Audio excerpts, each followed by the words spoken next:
abasi vakasheleyo namhla ngokuqala sithanda usiye samukela ubaba uDalebek ukwaba nathi wahamba ubuyela wayalungisa ekhaya siyakwamukela babathathu vele lapha kusekhaya kwakho la Amen. siyabonga kakhulu kathi njalo silomfowethu lapha uhamba lo bafana kuthiwa ngibani ebiza umngane ibito lakhe ngibani umngane Bandi okay siyakwamukela Bandi phakama nje bakubona ba yes nangu Bandile is a friend ka Amen. yes siyabonga baba ngahlala phansi ye friend kabafana kathi la abafana siyambonga uke wathi nya kubafana kodwa uyahlutsha indaba yomsebenzi you know but ke lamfithi ayimfundisi off nami ngahle ngatshela umlingano wakhe uChris kusasa bafana uyahamba ungamchiyi so wasenjela ukuthi hayi sisilungile mfundisi siko okay so siyabonga kakhulu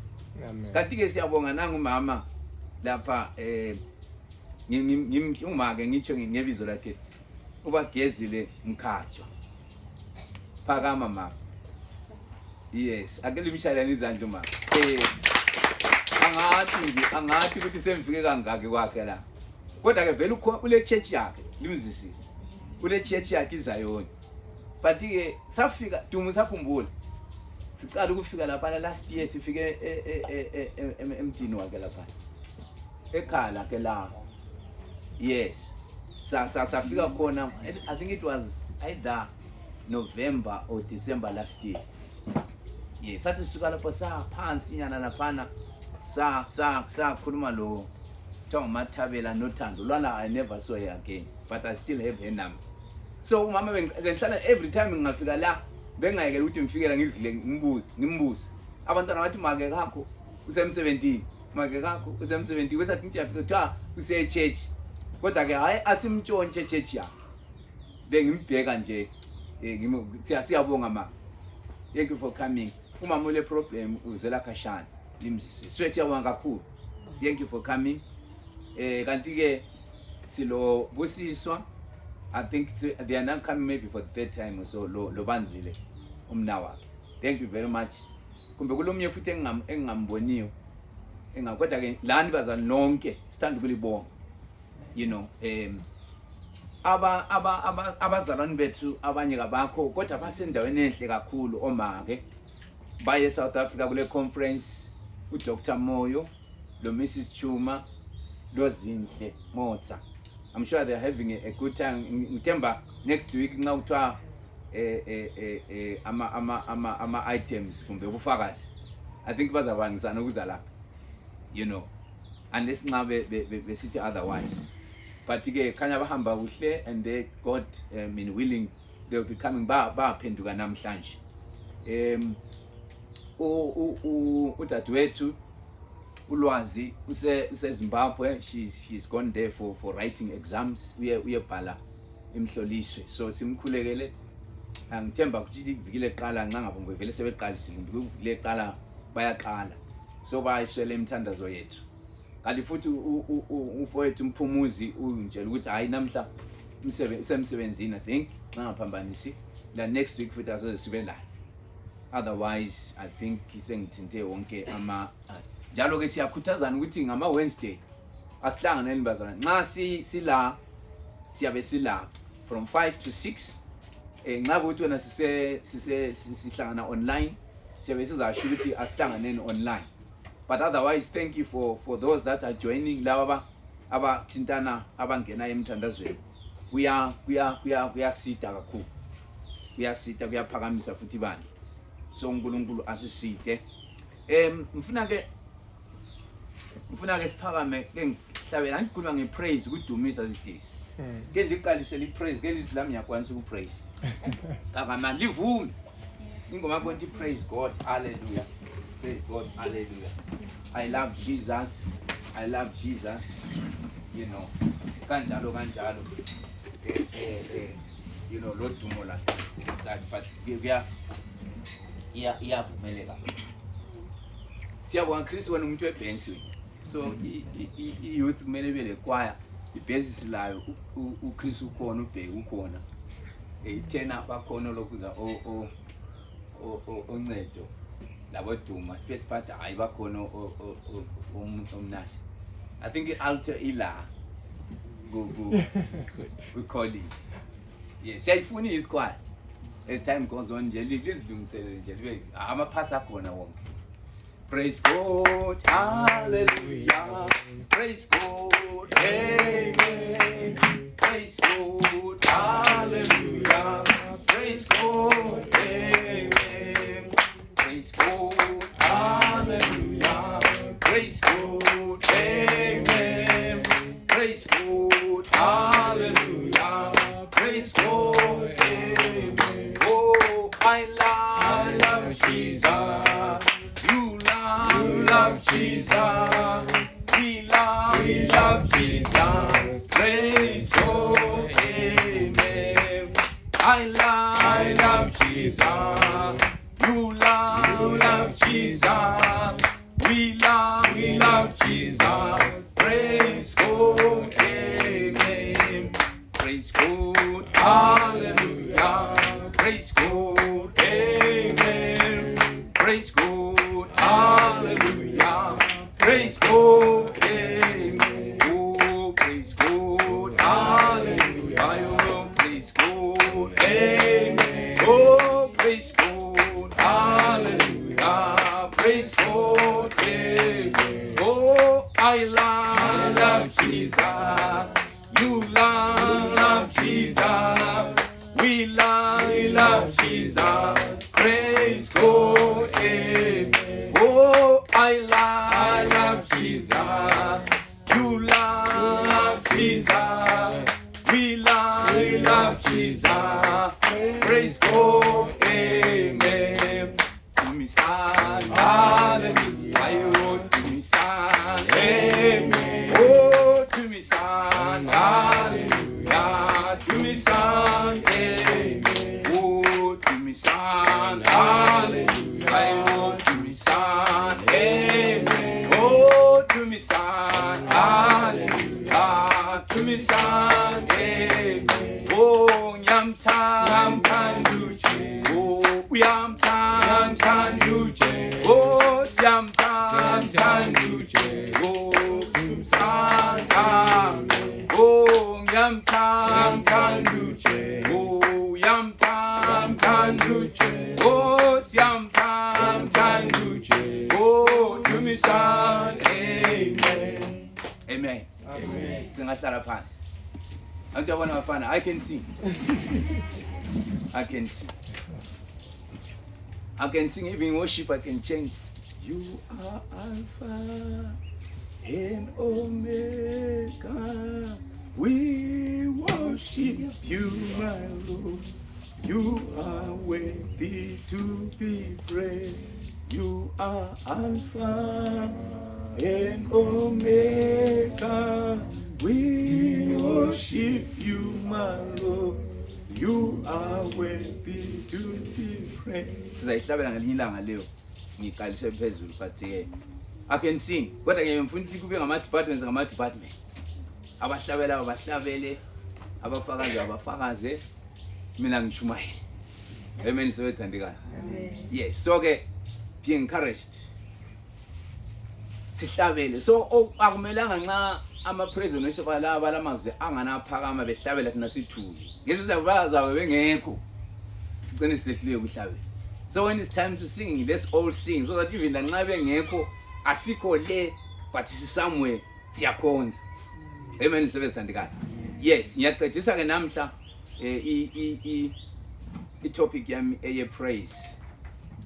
Amaviki alandelayo sizabe sesikhangela i-worship. Siphakamisa kumbe siqinisa isihloko sethu esokwakha, you know, ama-tents ethu, enlarging our tents. Ukuthi uNkulunkulu asiphakamise, you know. Enxeni lonyaka ngaba yikuhlanyela, ukutshala. Perhaps ukuvuna kwethu konke esikwenza singakubona next year kumbe kusiya. But abanye yakholwa ukuthi ngabe kukhona osokusenzakala. So ke astart namaBhayibheli sithina sikhangele ku isihlabelelo Psalm 106 ngesiswati kuthiwa ithihlabelelo. Psalm 106 khangele khona verse 1 to 5.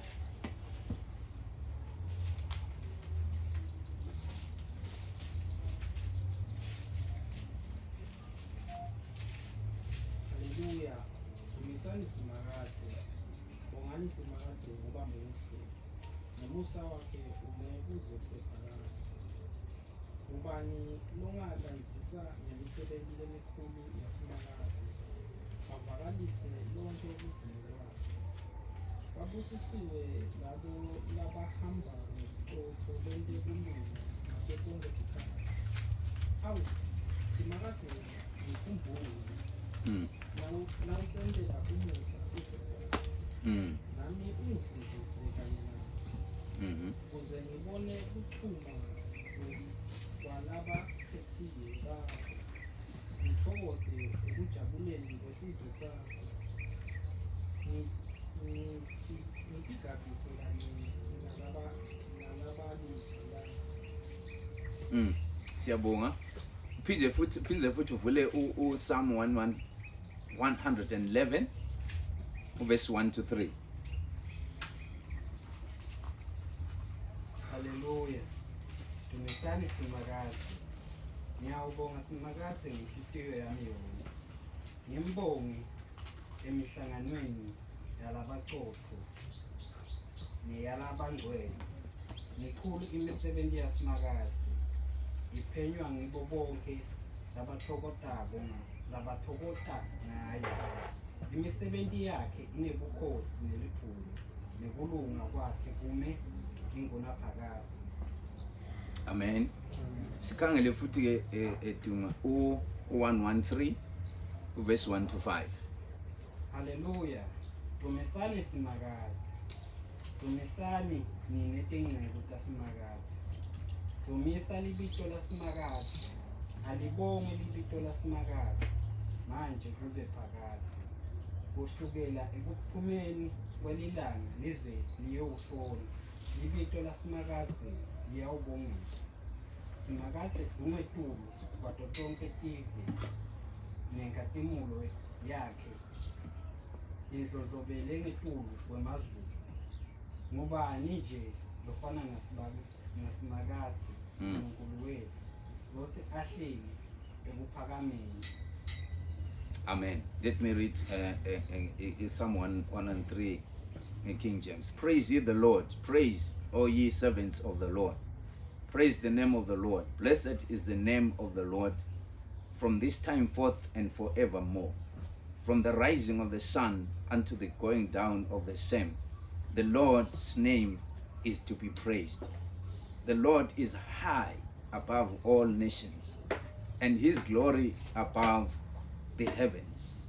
Who is like unto the Lord, our God, who dwelleth on high? Asikhuleke. Baba wethu oyingcwele senkosi yethu Jesu, izwi lakho Baba selifundiwe phakathi kwethu Baba omhle kangaka. Siyasebenza sithandikayo sesibe lethuba sikhuluma ngokubonga kumbe ngokudumisa uJehova. Isihloko sami sithi how to praise God effectively. Sikhangele nje ukumphakamisa uNkulunkulu ngokumdumisa ngendlela le ephakeme ukuze sibe ngabantu abaseduze loNkulunkulu. Abantu abathintana laye. Kodwa ke namhlanje sizakhangela kakhulu esikutholayo esikathi ngama benefits of praising God. Benefits of praising God. Singathini ngesithi pheceleti ncedo. Benefits of praising God. Okuhle lokumdumisa uNkulunkulu. So siyafisa kumbe inzuzo mamusho njalo. Siyafisa ukuthi ke ukudumisa uNkulunkulu akungabi into ebukelwa khashana. Akungabi into oyibonela kwabanye abantu. Hayi. Akube into efika nakuwe. Akube into enza ulutho empilweni yakho. Okumdumisa. Sesithinta into eziningi kakhulu sifunda la ukuthi ukudumisa uNkulunkulu kufana lokuthi kulobudlelwane layinazelela ukuthi kulobudlelwane obungaqhamukiyo phakathi komntwana lo mama ikakhulu umntwana oncelayo umntwana omunyayo. There is that flow eqhubekayo ongeke uyizwisise. Umntwana ka apply ukufuna ukumunya kunini. Umnina laye kathwala inzima ukufuna umunyisa umntwana. Kungani kuba natural. You know. Kungani kuba natural nje ukuthi umntwana angathi uyakhala mama dala sekhipha ivele usemmunyisa. You know, umntwana la nxa sefuna ukumunya uyabe kusethuza umama emthuze emabeleni. Into ekhona emisiwe. Kufanele lathi ukudumisa ukubonga uNkulunkulu nokumphakamisa. Kube njalo. Kube into nje esiyama kiyo. Kanti lokuvela kuJehova nje kuza kwehla kanjalo. Singazange sithwale madima ukufika lapho. Kungabi into nje foreign kumbe into efika nje ebakhashana ukuthi hayi nxa sizadumisa kumele uzilungiselele uthini uvumbuza unikinyise lekhanda uthini. It should be kumele kube into nje ngani imvama nje iyehla nje kanjalo. Amen sobezithandika. So ngikhangela ukuthi inzuzo kumbe lokho ukutholakala okokuqala, praise lifts your spirit. Ukudumisa kuyaphakamisa umphefumulo wakho. Kuyaphakamisa umoya wakho. uDavida ukubeka akusibalele kwaphana kuHlabelelo 42 verse 5 to 7.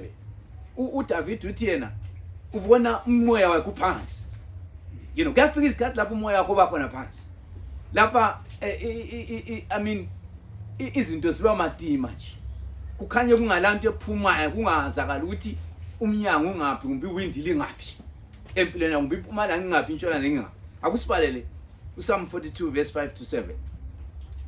Umphefumulo wami utabukele uvungamelane ngekhathi kini.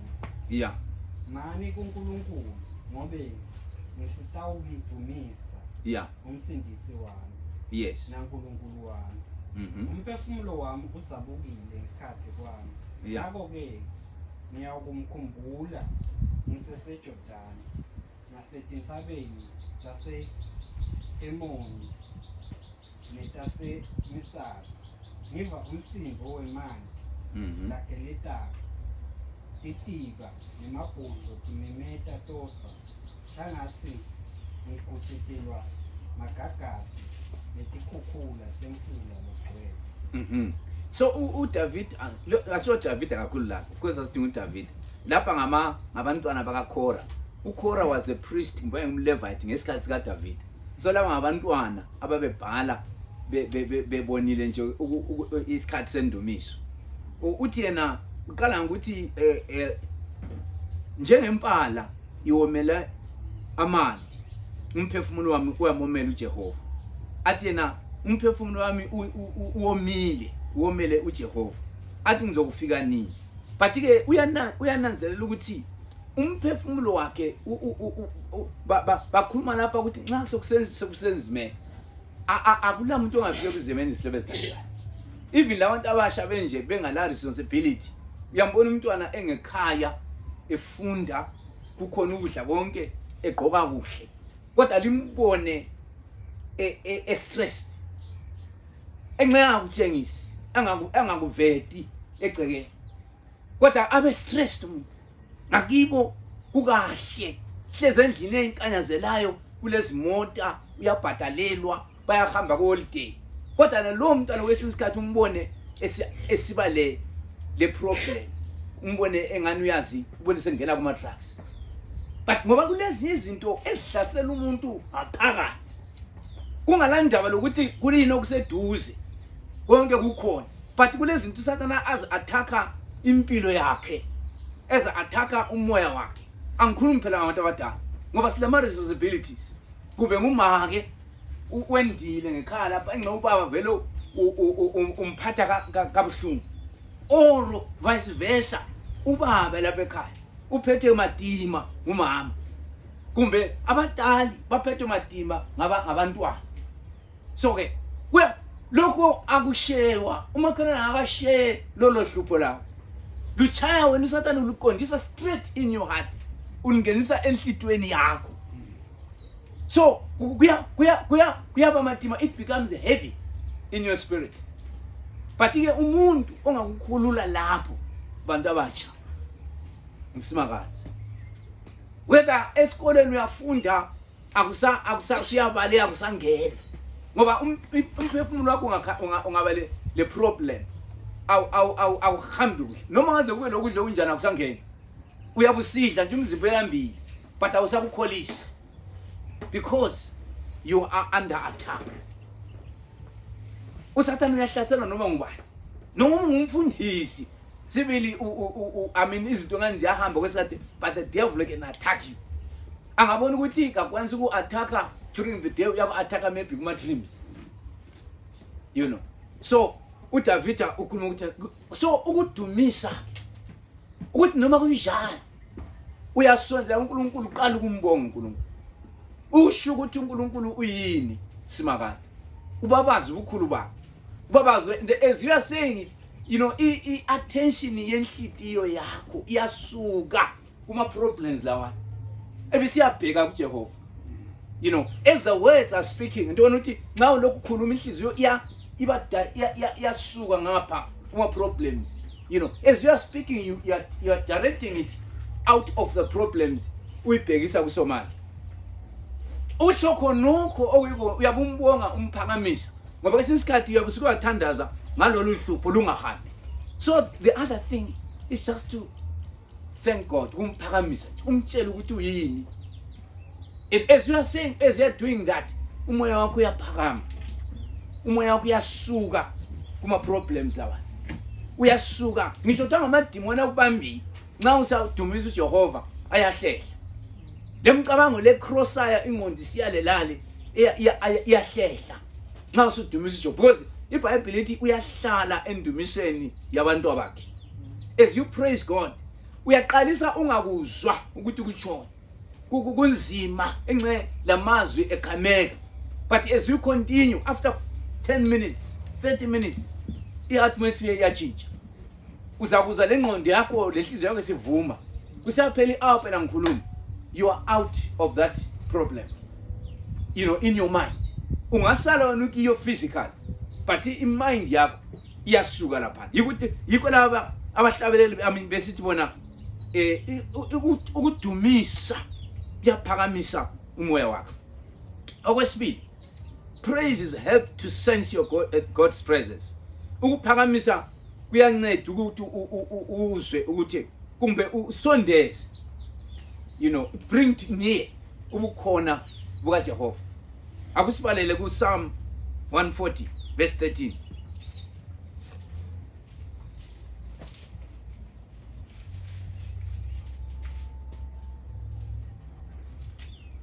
Psalm 140 verse 13. Impela labalungile bayawubonga ibito lakho, nabaqotho bayawuhlala ebukhoneni bakho.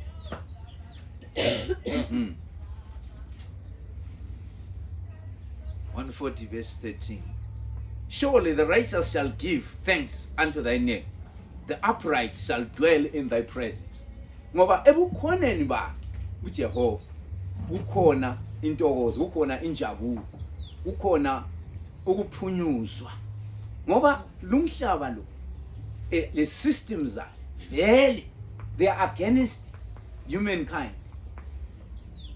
You know, ngoba irealm yakho kumbe ukwenzakala kwezinto akukuphethwe ngomunye umbuso. U2 Corinthians 4 verse 4 uthi yena the God of this world has blinded the people of this world.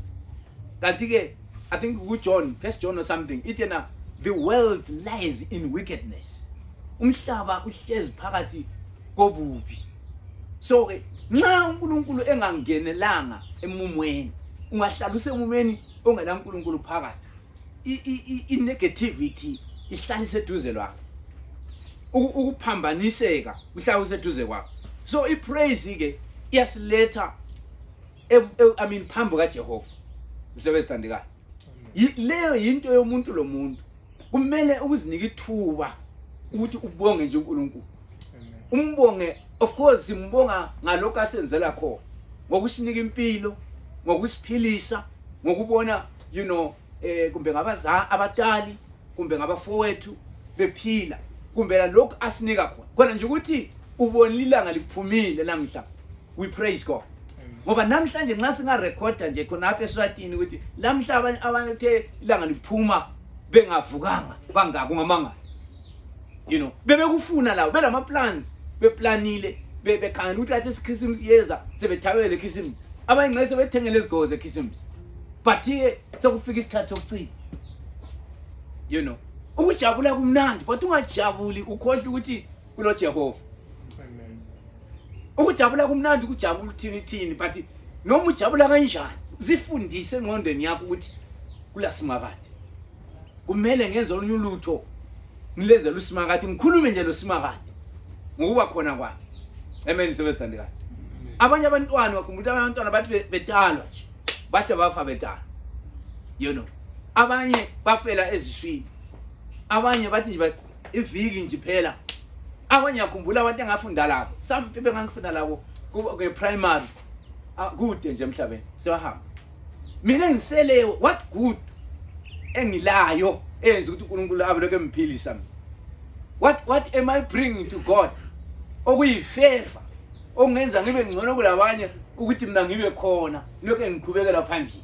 So ukubonga uJehova kuqhakathekile bafana. Just to think ungabile ndaba ukuthi kumnandi kangana umbe kule mali engakanani umbe uhluphe kangakanani. But at a certain time zinika ithuba lokubonga uJehova. Amen sebesithandekayo. Right. So ukubonga uJehova kuyasondeza ebukhoneni. Ebukhoneni bakaNkulunkulu kulezinto eziningi kakhulu. Kuyaphumuza ingqondo. Kuyaphilisa lo mzimba. Kuyaphilisa umoya ikakhulu umoya wakho. You know, ngoba the main things that wants to steal your joy, ekuthatha intokozo yakho.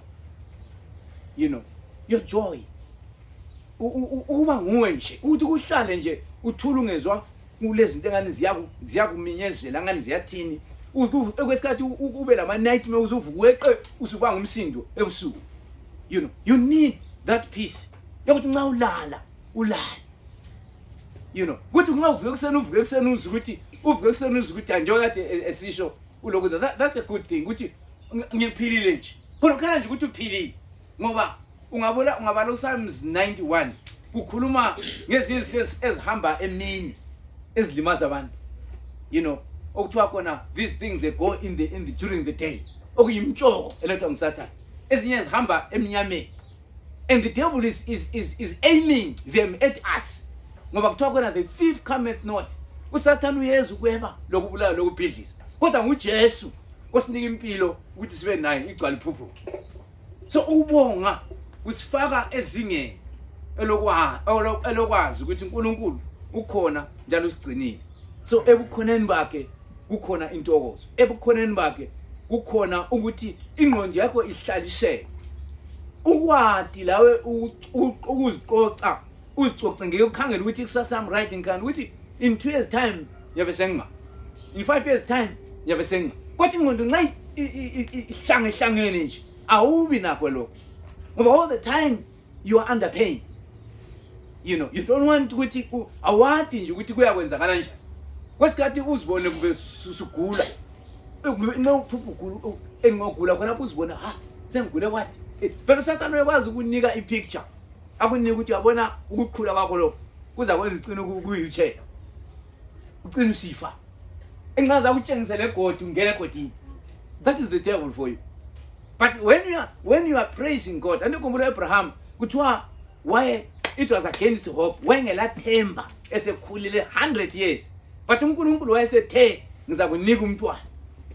Now, okwakho kwasomele aconfess abeleke khuluma ukuthi Nkosi umntwana uyabuya. Unthembisile kuthiwa against hope kungelathemba wema. Wamdumisa uJehova. Wama ngokumphakamisa. Safika leso sikhathi. Amen. Amen sebethandeka. Amen. So udumisa kuyaletha lezi ezikhashana zisondela. Amen. Lezi zinto ezibekele wena ngoba anything uNkulunkulu abekubekele on your way uSathane uyazibona. Ezinye uyaqayisa nje ukuzitshontsha uthi he steals. Uyaqayisa ukuzitshontsha ngombe nanku umsebenzi wakho uyabuya awutshontshe. Nansi what akutshontshe. But when you praise God uNkulunkulu uyayizwa ukuhlala kwenze lezi zinto zakho zingaphonga utshontshwa nje sitha. Amen sebethandekayo. Future yakho bantu abathi when you are praying you must pray for your future. Ingaphambaniseki. all what God has set for you. Yeah. Ukuthandaza ukuthi inkosi lokho mbekele khona kumele ngihambe kikho. And kungabi la demon from hell eliyakutshontsha. And that can only be you ngoba kuqondene le life yakho. Akunamuntu ongangena ebhokisini lakho lelo. Even your father cannot pray. Of course angathandaza ukuthi akusize or mother ukuthi uhlaliseke kahle. Kodwa wena ngole on a strong voice of telling the devil to take away his hands on God's property.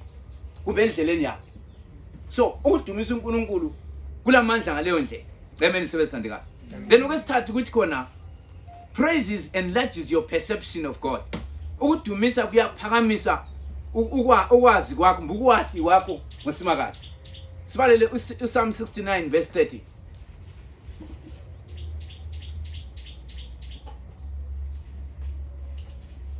Am I communicating? Amen. Psalm 69 verse 30. Libito laNkulunkulu ngiyawulibonga ngemusa, ngimphakamise ngokubonga. Yes. Praises enlarge your perception of God. I will praise the name of God. Am I right? 69 aren't you? 69 verse 30. Okay. I will praise the name of God with a song and will magnify him with thanksgiving. You know, I will praise the name of God with song. So ukuhlabelela kuqhakathekile. Naso kuhlatshelelwa bheka, awuhlatshele. Akuhlatshelwe, inhliziyo yakho uyayitshela ukuthi inhliziyo kathi sokudunyiswa la. Sing. You know. Ilelo thuba phela. Elokuthi ngoba engcele phakathi kweviki la ubusy mani uya starta kumbe usemsebenzini. Emsebenzini ngeke uzwakale usuhlabela praise God. Hallelujah. Unisemsebenzini. Uyaxoxa umsebenzi. Yabo. But la ithuba lakho lokuthi uthi score marks. Emathuba lawo ngelawo. So I will praise the name of God with a song and I will magnify him with thanksgiving. Ukumphakamisa ngokumbonga. Ukumbonga uJehova into ayifuna kithi ukumbonga. Lokumphakamisa. Then izinto ziningi kuNkulunkulu is rich. Kuthiwa is rich in everything. Xa simbonga into ziyajuluka. Xa simbonga ziyancibilika kuye ezibuya kuye. Amen sobezithandeka. Amen. So siyakuswela lo. Badlamini. Siyakuswela kaloko. Ungumbonga uJehova. Simbonga ngalokho esila kwesikhathi uyabona angani uyaswela. Yeke kusethi uyakuswela. But umbonga uJehova khona apho khona. Ngaleyo level la. Umbonga uSathana zabe le jealous. uNkulunkulu aqalisa ukwehlisa izinto zisiza kuwe. Abantu bamanga kwenza kwendekeni kuwe. So into seziyokutshintshe. Kanti ukuthini? Ikubonga uSomanga. Amen sebethandeka. Yes, instead of complaining, instead of doing that, but just thank God. And uthi ukuthi inkosi bengifuna lokho. Lokho angikuboni. Bengifuna lokho kodwa lokho kuyani. Bengifuna imali engaka kodwa angiyiboni. Saka sa challenge ngomunye umfundisi eChuma. Wafika wazachumala seharara. Wathi uyathenga izinto ungelamali. By faith. Amen. Mamlala. Kulento nxa uyifuna nje uhambe etown lapho wenza into shopping. Uthi into le ngiyayifuna. Khuluma enhliziyo ukuthi wena into uyangifuna. Follow me.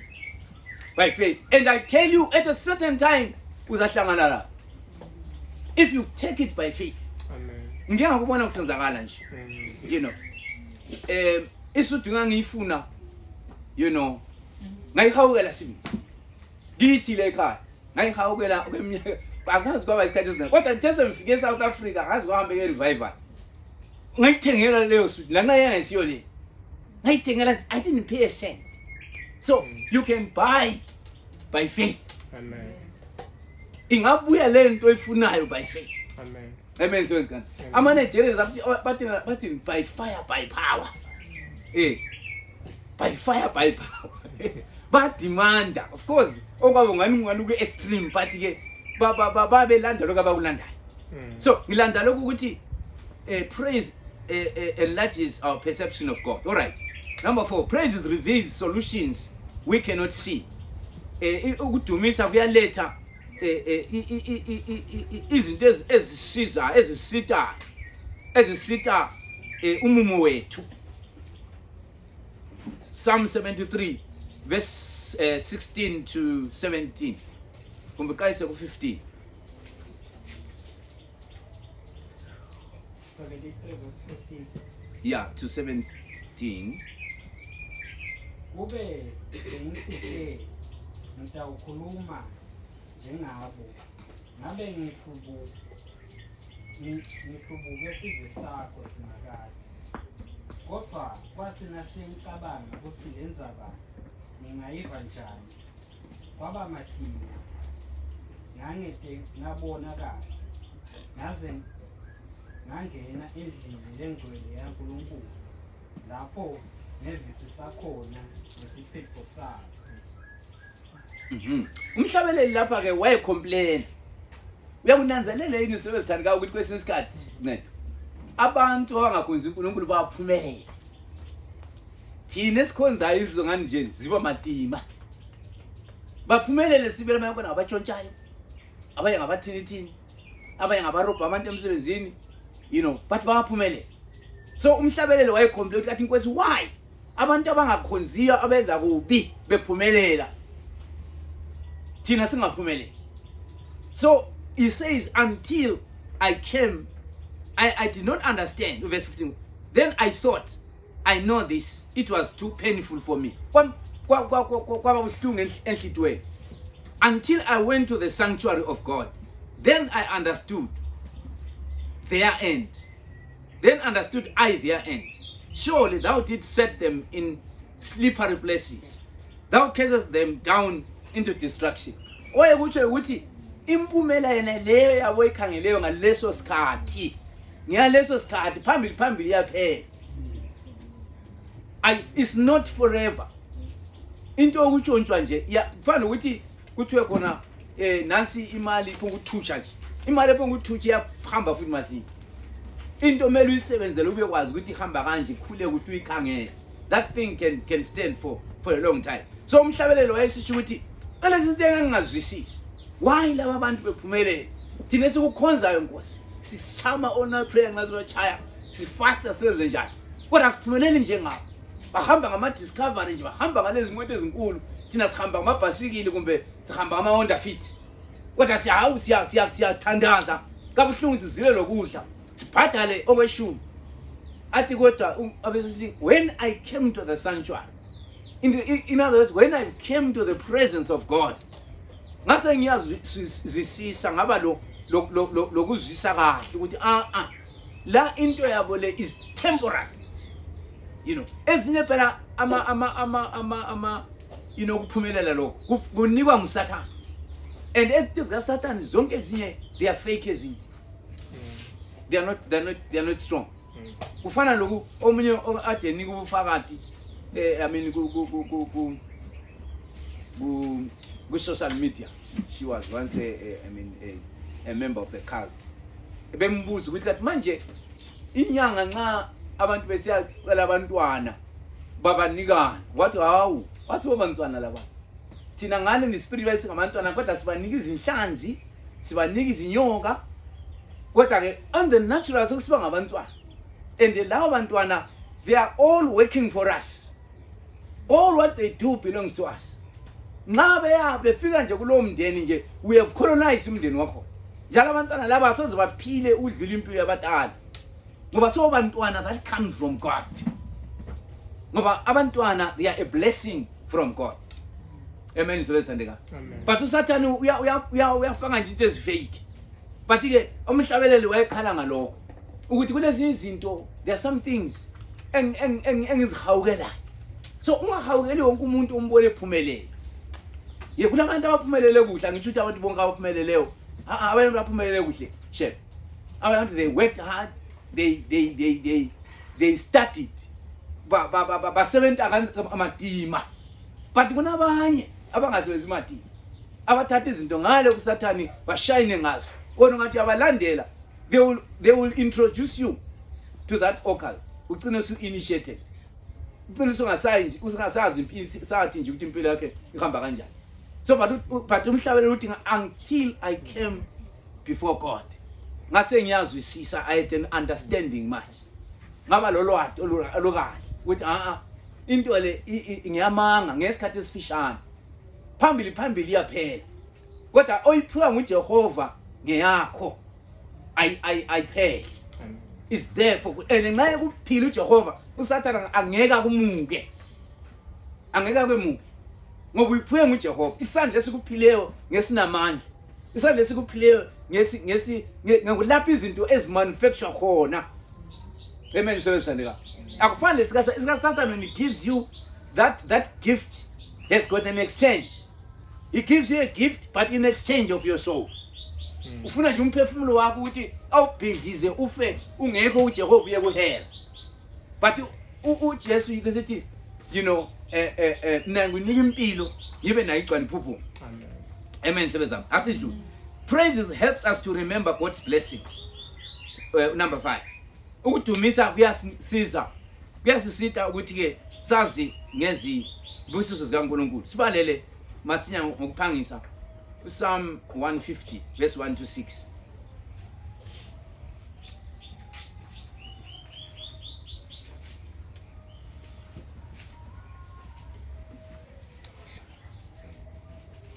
Yavu. Mbona sevume. Haleluya. Dumisani simakazi. Dumisani uNkulunkulu endlini yakhe engcwele. Mdumiseni emazulwini akhe lanemandla. Mdumiseni ngemisebenzi yakhe yemandla. Nimdumise ngobukhulu bakhe lobumangalisayo. Mdumiseni ngokushaya icilongo. Nimdumise nangeharp nangelugitari. Mdumiseni ngetingubhu nangetigidi nangekugidza. Nimdumise ngetintsambo nangeflute. Mdumiseni ngekukhetisa bonkhenkethe. Yebo nimdumise ngekukhetisa bonkhenkethe. Konke lokuphilayo akumdumise simakazi. Amen. Hallelujah. Dumisani simakazi. Amen. Let everything that hath breath praise the Lord. Praise ye the Lord. Kuthiwa konke okuphefumulako kakudumise usimakazi. Amen sezithandeka. Konke uyaphefumula yini? Yebo, dumisa usimakazi. Isho njalo livesi. Ithi konke okuphefumulako kakudumise usimakazi.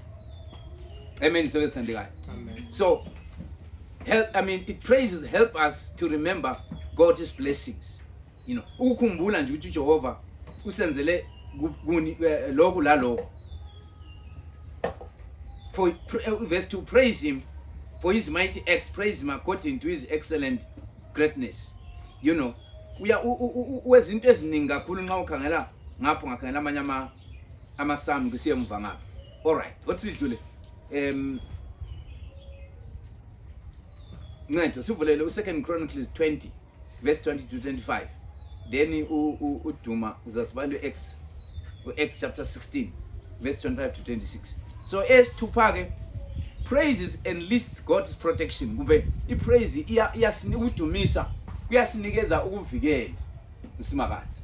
Lokho siyakuthola ku2 Chronicles 20 verse 20 to 25. Sike sakhuluma ngayo last week kade bekhona. Eyabo Josephat.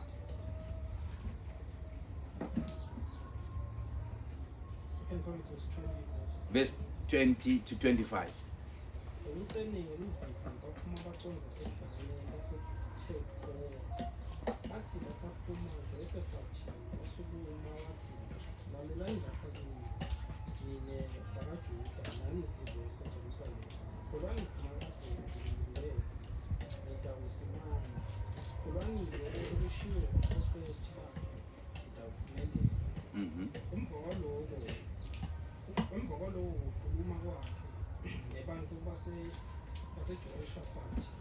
Wakhetha amadoda ukuthi ahlabele uSiphakathi adumise uNkulunkulu ungcwele bakhe. Asahamba ahola emabutho athi bongani Simakazi ngoba umusa wakhe nokuzwela. Bathi basaqala ukuhlabela nokudumisa Simakazi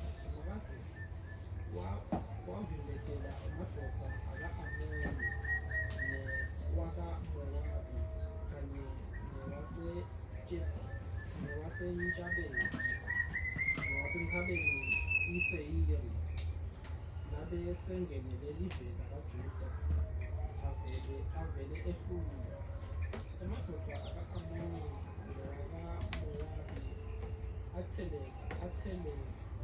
athelekela lawa asentabeni iSeyiri ukuthi ake ukudlala awaqede athi ibe aqede ukubulala lawo aseSeyiri ajika abulala wona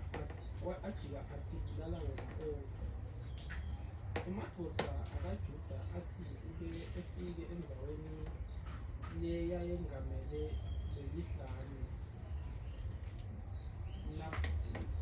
nabuka lamabutho labeyimpi lenkulu aphungwa idumbu ilucaca phansi kude namunye lowaphungile ngakho uJehoshafathi kanye namadoda akhe bahamba bayowudidapela imphango bathola kuyo imvelo lenyembi netimpahla letinyembi zokumbatha kanye netimpahla letine linani lelisetulu baze bahluleka nokuthwala konke imphango yaba yilona kangaka ukuthi kwathatha emalanga amathathu kuyibutha bayiqedzele. Siyabonga. Kuyatshengisa ke sike sakhuluma last week kwakuyisikhathi lapho uJuda kubuye amabutho amathathu ezobahlasela base bebika ke kuJehova ukuthi Nkosi nanga amabutho la azosicela wena uNkulunkulu wethu asinamandla phambi kwakho siside. Then uNkulunkulu wasekhuluma nabo through the prophet ukuthi wasethatha ke abahlabeleli obabeka embili bacala ukuhlabelela. So bathe behlabelela ukuhlabelela kona babebonga isimakazi babemdzumisa. And then when they started to sing becala ukuhlabela, God attacked the army. So okwentakalayo ukuthi these armies they started to fight each other until they killed themselves bonke bafa. Ngisho nawe na unezitha fear for your enemies. When you praise God, the enemies can start to fight each other. Bangabesalwa now. Once just praise God, just tell him how umtshele ukuthi Nkosi namba abantu bazonihlasela. No Nkosi bafuna ukungenza lokhu la lokhu. And just tell, because that is the highest office that you can report. Kulezi izinto onga report ama offices wonke alapha emhlabeni singakusidi. Usathana ngeke ummangalele ngaphi nje. I-police camp yakini Satan ngawake manje. Police camp ye-Africa ngeke yomeze. I-police camp ye-world UN ngeke yomeze. But i-police engenza ulutho ngikaJehova. Yeah. That is the one that can attack in the enemy's camp. Satan is not flesh pe. Laba nje baba lolanga emhlabeni benze lokhu benza ikati ama missiles bathe sibulala nasodwa nje. Kodwa ke into isitha singale sicashi enhlaba elwandle ngaphi. But when they started to praise, God started to attack. Babulana nje bodwa waphela bathi nya bathi du. Bacina labantu hamba besiyathatha nje impango. You know, for 3 days they collected what was left there. In other words, iBhayibheli ithena impilo ayisiye yakho ngehani. As long as impi yakho na ingekamoya ayisiyo yakho. Eyakho ongayikwanisela ngekususela ilitshe lifaka laphana kumbe lokhu la lokho okubambekayo. But ngavele kube ngane kwemoyeni ayisiyo yakho. Imukisele kumlilo. Okusiqedayo kusipilala njengabantu ikulwa izimpi zemoya thina siyinyana, and then we are destroyed. So nxa kubuya impi ke moya ifake emoyeni, tshela uJehova and I will know what to do. Amen. Amen. So ukundumisa iyasiza ke ukuvikelwa. You know, you put the enemy, the armies, izimpi zezulu ezikamoya empini. Izingilosi ziyaqalisa ukulwa on your behalf. Because ngeke ulwe namadimoni, amadimoni angumoya. Wena ungana lo munye umuntu omkhangeleyo ngencindi nje ngambe ngani mbe ngoswazi or what, kumbe ngengqamo or what. But not the demons. You can shoot them but as if, but they need the angelic power as well, spirit to spirit. So the only thing is to report the right office, cause now, and keep on praising God. Then you are protected. Then the last one, number 7, praise breaks chains and opens doors. Acts 16 verse 25 to 26. Siyayazi indaba ka semqene. Siyayazi indaba ka eka Paul lo Silas. Bathi kwathi ekhathini ebusuku Pawula noSilas bathandaza bahlabela ingoma ukudumisa uNkulunkulu. Iboshwa letinye balaleli masinyane kwaba khona udamatama komhlaba lokukhulu lokwatamatambisa isekeli lijele khonapho yonke iminyango yavuleka ingetane tonke tiboshwa dazilile. What are the chains ezisibambileyo namhla? Amaketana asibophile sibezithandekayo. Uhlupho lwezinto ezisibophile. Kumbe izinto ezisifaka ejele ethize, intolongo ethize. You know. Or ikantolo, and the kantolo is lapha is is in the courts or whatever. Thina ngithi inkantolo we mean the cell. Yeah, ngalo sebahlulela, but that's a good. But kuyini okumbambileyo mina? What is chaining? We know when uyayeda nje ukuthi you have to go forward. Kwesisikhathi ungathatha 1 step forward, uSathane uyakupush uthathe 5 step back. Uzibone usuwele khashana. Kuyini that makes you try this but awuhambi. You know, you try this awuhambi. Kwazi ube le mali iyaphela nje. Ungaboni lokho ngithengeni nje kodwa ngithengile. Kodwa ngikuthengile akubambeki kangaka. Ngiphelele kudleni or whatever. You know. But laba bantu babesejele laba beboshiwe. You know. And this kwabhalwa ukuthi khona lathi nxa sizangena emumweni lapho esifake khona entolongweni. Yes, thize. Ngaba intolongo engqondo. Ngaba intolongo yenyama. Ngabe intolongo yeyinye nje into.